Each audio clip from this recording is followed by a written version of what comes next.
Attends. T'est-il arrivé une fois de lancer un logiciel à partir de ton PC et aussitôt il se plante? Ça peut être frustrant, mais pas de panique. Il existe des astuces super simples pour éviter cela et éviter les plantages à répétition. Dans cette vidéo, je vais te montrer des solutions efficaces pour booster les performances de ta machine. Alors, suis ces étapes pour optimiser ton PC. Premièrement, nettoie les fichiers temporaires et inutiles. Parce qu'avec le temps, ton PC accumule des fichiers temporaires et des données inutiles qui encombrent le disque dur. Donc, utilise l'utilitaire de nettoyage de disque de Windows pour libérer de l'espace. Comment le faire? Utilise le raccourci Windows S, puis écris nettoyage de disque.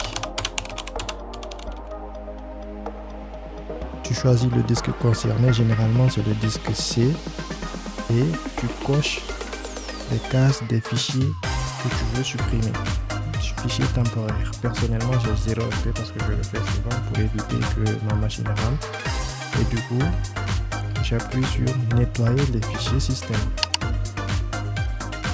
Je patiente. Donc après ça, pour supprimer tous les fichiers temporaires, j'appuie sur OK. Je supprime les fichiers.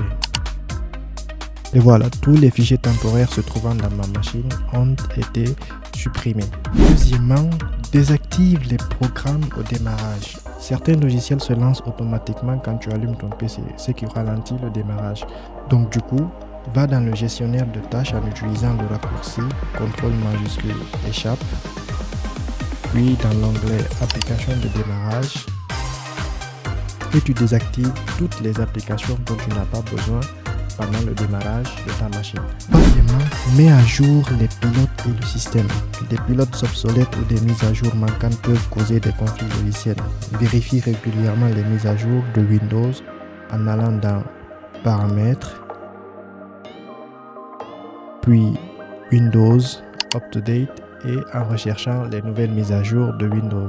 Personnellement, il y a une nouvelle mise à jour qui m'attend, donc je la ferai plus tard. Vérifie aussi les mises à jour des pilotes dans gestionnaire de périphériques.